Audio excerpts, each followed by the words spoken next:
my stepfather, a white man with a well-manicured backyard, planted a garden with the same enthusiasm of a school child on the first day of summer.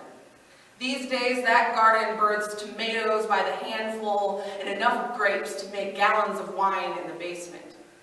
My stepfather likes his food homegrown, enjoys the familiarity that comes from knowing he dirtied his hands in soil untainted by foreign chemicals. My mother sits on her laptop drinking a glass of her husband's wine when a headline flashes across the screen. Another shooting, 12 dead. The suspect in custody is described as a lone wolf, a mentally ill former football star.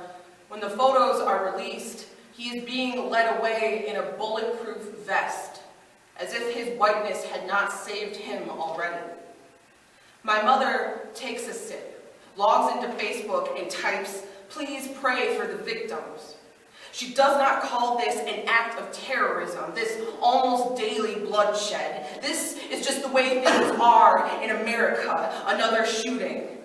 Rinse, repeat, go back to work, go back to sleep, ignore it all in the morning, or until the next explosion of gunfire, or until the next black man is shot while handcuffed.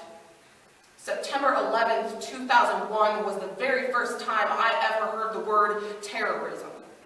Before the dust had settled from the Twin Towers, adults were scrambling to help 12-year-old me understand that this was just a tragedy. This was not supposed to happen here. These terrorists were not American.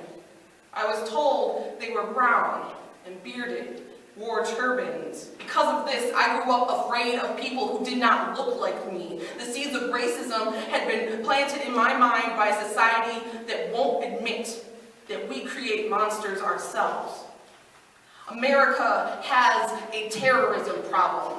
It is homegrown. It is not imported from Syria or Iraq. We send it overseas when we tire of bombing our own citizens. This is what the skeletons in our closets look like, the bones of the innocent.